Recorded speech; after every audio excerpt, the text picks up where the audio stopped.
여러분 반갑습니다. 오늘은 에스겔서 45에서 48장까지 에스겔서의 마지막 시간이 되겠습니다. 마지막 시간이라고 하면 늘 기분이 좋죠. 특히 이제 선지서 같은 경우에 이 대선지서들이 읽기가 쉽지 않잖아요, 그죠? 에스겔서도 대선지서 중에 한 권인데 오늘 마무리를 해보도록 하겠습니다. 자, 40장부터 48장까지가 성전 환상이죠. 중요한 건 환상입니다. 그리고 이 에스겔 성전 환상은 문자 그대로 성취가 안 된다라는 거. 그래서 훨씬 더 묵시적 의미, 그러니까 완성될 예수님의 사역과 관련이 있다. 그래서 이 에스겔서의 성전 이야기는 그리스도 중심적으로 늘 보려고 하는 노력을 가지며 통독을 하는 게 중요하다. 읽기를 하는 게 중요하다. 이제 그 포인트를 계속 말씀을 드리고 있는데, 여러분 성전에서 제일 중요한 건 뭡니까? 예배죠, 예배. 그래서 40장부터 뭐 여러 가지 뭐 건축물에 대한 얘기가 있지만 뭐 그걸 굳이 하나하나 일일이 다 쪼개서 의미를 살펴볼 필요는 없을 것 같고, 중요한 건 이제 새 성전에서 드려지는 그 예배, 그 예배의 의미, 중요성, 뭐 이런 것들을 좀 파악하고 적용을 하면 좋을 것 같아요. 44장 어제 읽었던 본문의 마지막 장이 이제 예배에 대한 장이 시작되는데, 오늘 이제 45장에서 계속 이어지고 있습니다. 45장 1절에서 5절까지는 제사장들이 위치해야 될 구역에 대한 이야기인데, 아무래도 예배에서 제일 중요한 건 집도하는 제사장들이겠죠. 구약을 바탕으로 하고 있으니까. 오늘날에도 사실 마찬가지입니다. 목사님들이 예배 전체를 집도를 하잖아요. 그래서 뭐 찬양팀도 중요하고 다 중요한데, 뭐 다 중요하지만 그래도 이제 목사님이 되게 중요하죠.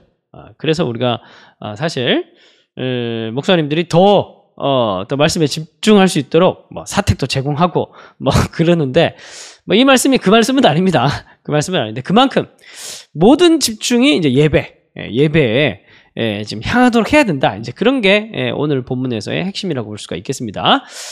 제사장들의 위치에 대해서 땅에 대한 기업에 대해서 얘기를 했고, 45장 9절에서 12절을 보면은 왕들에 대한 얘기도 나와요. 갑자기. 그 왕들은 예배랑 무슨 상관이 있냐? 그럼 중요합니다. 예수님께서 그렇게 말씀하시죠. 너희는 예물을 드리기에 앞서서 뭐부터 알아? 너희들이 뭐 원수 맺은 자가 있거든. 먼저 괴롭힌 사람, 뭐 소송하는 중, 뭐 그러면은 성도들 간에 먼저 화해를 하고 그 다음에 예물을 드리라, 이렇게 얘기를 합니다.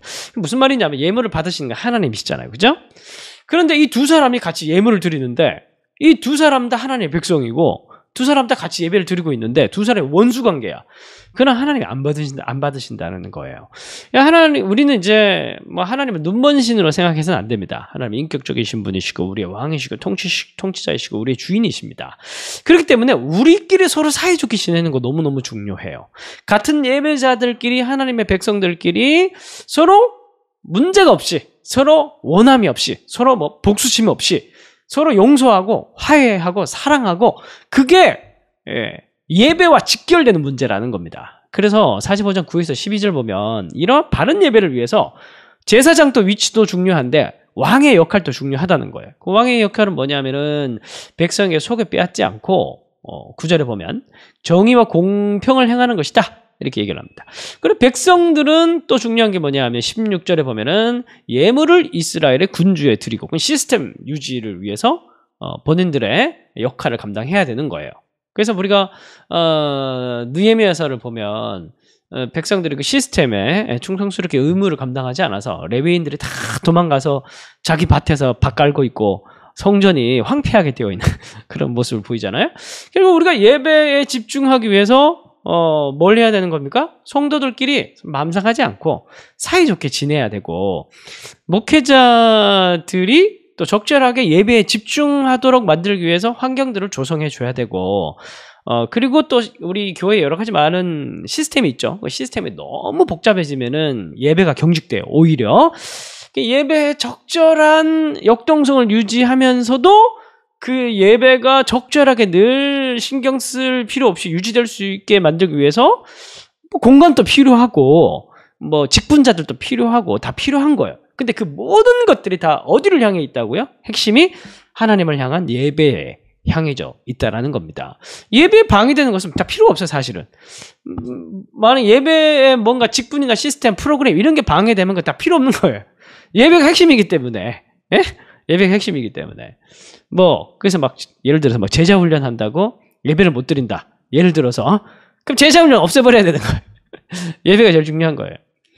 그래서 45장 18절부터 46장 24절까지 아주 긴 단락으로 각종 예배들에 대해서 설명을 합니다. 구약시대 맥락에서 유월절, 장막절, 안식절, 초하루, 번제, 소제, 감사제 여러 가지 많은 예배의 형식들과 절기들을 크게 언급을 합니다.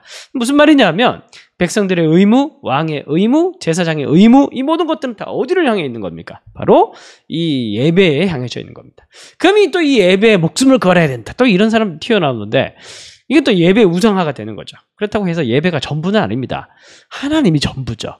예배를 통해서 결국 우리가 최종적으로 우리를 통치하시고 다스리시는 생명의 근원 되신 하나님을 누리고 영광을 경험하고 영화롭게 하고 그런 이제 하나님을 누리기 위해서 사실 또 예배가 필요한 거죠. 최종점은 사실 예배가 아니라 예배를 받으시는 하나님이 되는 겁니다. 이해를 하시겠죠?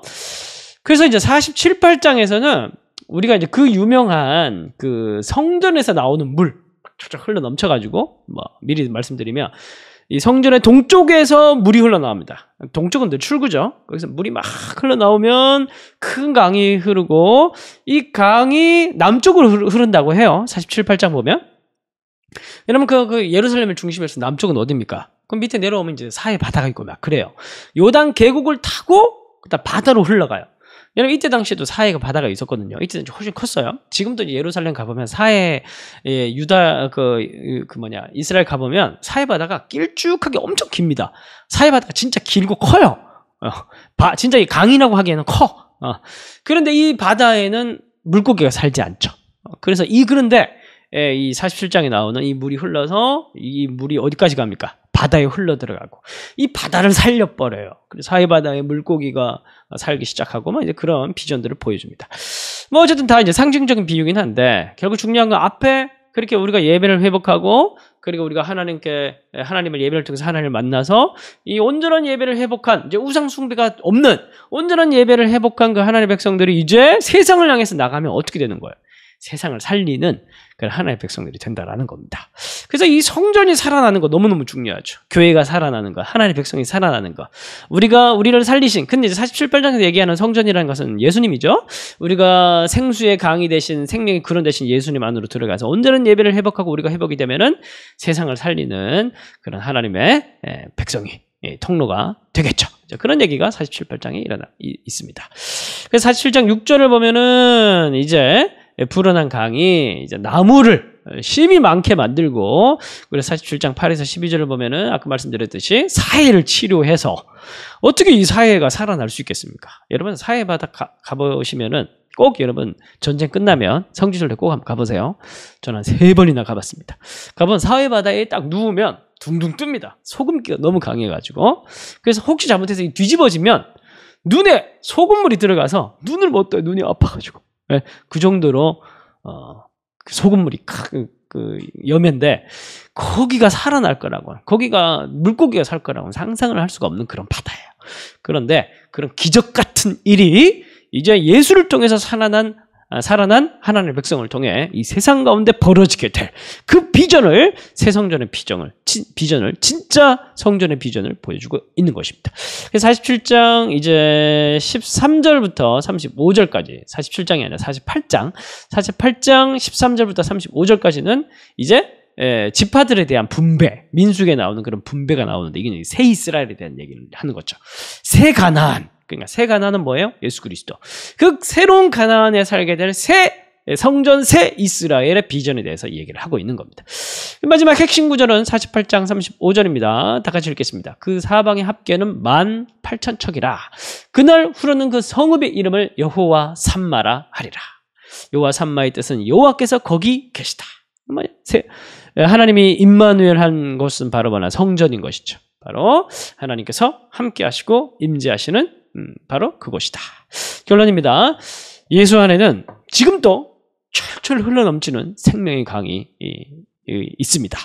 우리가 이제 그 배에서 생수의 강이 흘러넘치는 그 강물을 매일매일 마시고 있는데 여러분 이거 꼭 기억하십시오. 예수님 안에 뭐가 있다고요? 우리를 치료하시는 예수님의 생명의 강이 흐르고 있다는 사실. 어디 엄한 데 가가지고 자꾸 치료해달라고 그러지 마시고 오늘도 우리가 예수의 이름을 기억하고 그 사랑에 우리가 적고 우리가 예수의 이름으로 기도하면서 오늘 또 나를 치료해달라고 하면은 오늘도 이 복수심, 오늘도 이 억울함 이런 것으로 치료해달라고 기도하고 성령을 붙들면 예수께서 치료해 주십니다. 사해바다도 치료해 주겠다는데 우리가 사해바다보다 더 죽진 않았을 거 아닙니까? 우리의 이 마음을 치료해달라고 회복시켜달라고 그래서 새 이스라엘 하나님이 구하실 만한 깨끗한 그런 마음으로 변화시켜달라고 기도하는 그런 하루가 되시기를 바랍니다. 제가 기도하겠습니다. 하나님 오늘 에스겔서의 큰 비전 마지막 비전 새성전 비전에 대해서 대단한 막을 내리는 본문을 통독했습니다. 하나님 오늘 또 우리 가운데 찾아오셔서 예수의 이름으로 치료하여 주시고 우리 마음 가운데 과실의 열매가 맺어지며 물고기가 사는 생명이 살아나는 그런 마음이 될 수 있도록 도와주옵소서. 그리하여서 우리의 삶이 이 세상 가운데서 하나님의 살아계심을 드러내는 그리하여서 죽어있는 이 세상 사람들이 나를 보고 하나님께로 나올 수 있는 그런 축복의 통로로 생명의 통로로 사용하여 주옵소서. 살았지만 죽어있는 자가 아니라 죽어있는 것처럼 보이지만 그리스도 예수의 이름으로 살아있는 그런 자가 될 수 있도록 도와주시고 오늘 또 살아계신 하나님이 임재하는 그런 일상, 삶, 존재가 되어줄 수 있는 여호와 삼마의 고백이 늘 넘쳐나는 그런 우리의 일상과 삶이 되어줄 수 있도록 그리스도의 이름으로 치료해 주시고 역사하여 주옵소서. 이러한 새 성전의 비전, 새 이스라엘의 비전이 오늘도 말씀과 성령을 통해서 우리에게 가득 넘칠 줄 믿사오며 예수님의 이름으로 기도합니다.